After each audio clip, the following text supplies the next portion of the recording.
Friends, good morning, నమస్తే అందరికీ. ఈరోజు నేను దోసకాయ పప్పు చేశాను. ఏం లేదు, సేమ్ టమాటా పప్పులాగే ఉంటుంది మొత్తము. మీరు దోసకాయలు వేసుకోవడమే.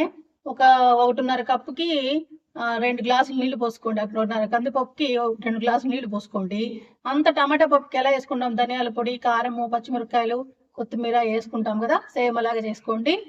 2 సౌండ్స్ వచ్చే వరకు కుక్కర్ని అట్లా పెట్టండి. తర్వాత దాంట్లో నీళ్ళు తీసేసి, కుక్కర్లో నీళ్ళు కొంచెం తీసేసి, మళ్ళీ పెనం కడాయి తీసేసి మెదిపేసిన తర్వాత మెదిపిన తర్వాత ఇట్లా పోపు వేసుకోండి. ఈ పోపుని దీంట్లో ఈ పప్పులో ఇట్లా కలిపేసుకోండి.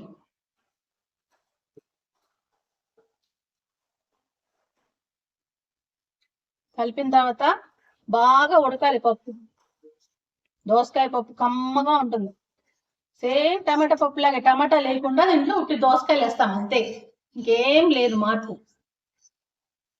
కలాపెళ ఒక 5 నిమిషాలు మగ్గిస్తే పప్పు టేస్ట్ అదిరిపోతుంది, దోసకాయ పప్పు. ఓకేనా? మీరు చేసేసారా వంట? నేను ఇక్కడ healthy diet for healthy people, healthy food makes you feel good. చూడండి, ఈ కోట్ పెట్టుకున్నాను నేను, quotation. Healthy diet for healthy people, healthy food makes you feel good. బాగుంది కదా? You feel good. Okay, always.